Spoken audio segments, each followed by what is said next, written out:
ஆயினா வெங்கடேஷ், இன்னைக்கு என்ன ஃபீல்டு பார்த்தீங்க? எப்படி இருந்துச்சு? ஆனால் பிக்கங்காக பார்க்க தானே பார்த்தேன். அதில் வைரஸ் கம்ப்ளைண்ட் ரொம்ப அதிகமாக இருக்குது. அதுக்கு ஒரு சொல்யூஷன் நம்ம சொல்லணும்.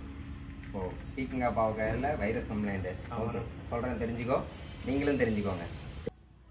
வாரம் ஒரு முறை பூச்சி மருந்து, 15 நாளைக்கு ஒரு முறை ஊட்டச்சத்து, 30 நாளைக்கு ஒரு முறை உரம். இது மூணையும் நம்ம கரெக்டாக செஞ்சோம்னாலே வைரஸ்லேருந்து பயிரை பாதுகாத்துடலாம். அதை எப்படி செய்யலாங்கிறத நான் உங்களுக்கு சொல்கிறேன். இப்போ பூச்சி மருந்து எப்படி செய்யலாம்னா, நீங்கள் இப்போ செடி முளைக்க போட்டதுலேருந்து 5 நாள் ஆனாவே போதும். அதுலேருந்து ஒரு இமிடா 1 லிட்டர் தண்ணிக்கு ஒரு 0.5 ml, இல்லை தயாம்தக்சம் இருந்துச்சுன்னா அதில் ஒரு 0.5 கிராம், ரெண்டில் ஏதோ ஒன்று நம்ம 5 நாளைக்கு ஒரு முறை 5 நாளைக்கு ஒரு முறை ஸ்ப்ரே பண்ணிகிட்டு இருக்கலாம். அடுத்தது பார்த்தீங்கன்னா எல்லோ ஸ்டிக்கி ட்ராப்பு, அதான் அந்த மஞ்சள் ஒட்டுப்பொறி அட்டை இருக்குது பார்த்தீங்களா, அதை காட்டில் நிறைய கட்டி வச்சோம்னா பூச்சிகள் வரதை நம்ம தடுக்கலாம். இது ஒரு மெத்தடு.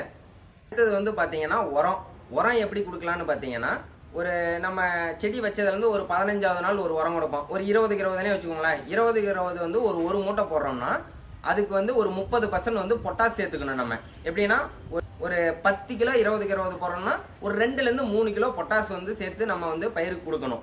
அப்படி கொடுத்தோம்னா தான் நல்லாயிருக்கும். பொட்டாஸ் ஏன்பா கொடுக்குறோம்? பொட்டாஸ் கொடுத்தோம்னா நம்மளுக்கு செடி வளர்ச்சி வராது அப்படின்னு நீங்கள் கேட்கலாம்.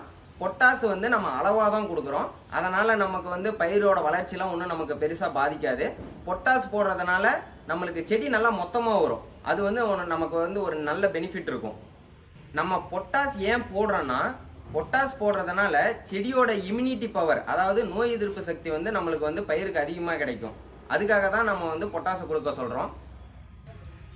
அடுத்தது பார்த்தீங்கன்னா ஊட்டச்சத்து மெக்னீசியம், கால்சியம், இது ரெண்டையும் கலந்து 15 நாளைக்கு ஒரு முறை நம்ம இலைவெளியாக ஸ்ப்ரே பண்ணலாம்.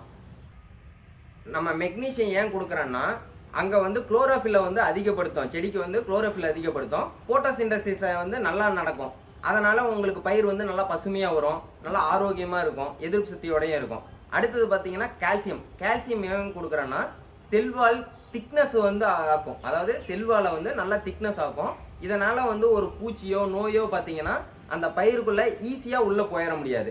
அதுக்காக தான் நம்ம கால்சியம் மெக்னீசியம் ஸ்ப்ரே பண்ண சொல்கிறோம். இது வரைக்கும் நான் சொன்ன இந்த மெத்தட் எல்லாமே வைரஸ் நம்ம வரதுக்கு முன்னாடி பயிரை வைரஸ் கிட்ட பாதுகாத்து இருக்கிறதுக்கான வழிமுறை தான் நான் சொல்லியிருக்கிறேன். சப்போஸ் வைரஸ் வந்துருச்சுன்னா அதை எப்படி கையாளணுங்கிறத நான் உங்களுக்கு அடுத்த வீடியோவில் சொல்கிறேன். நன்றி.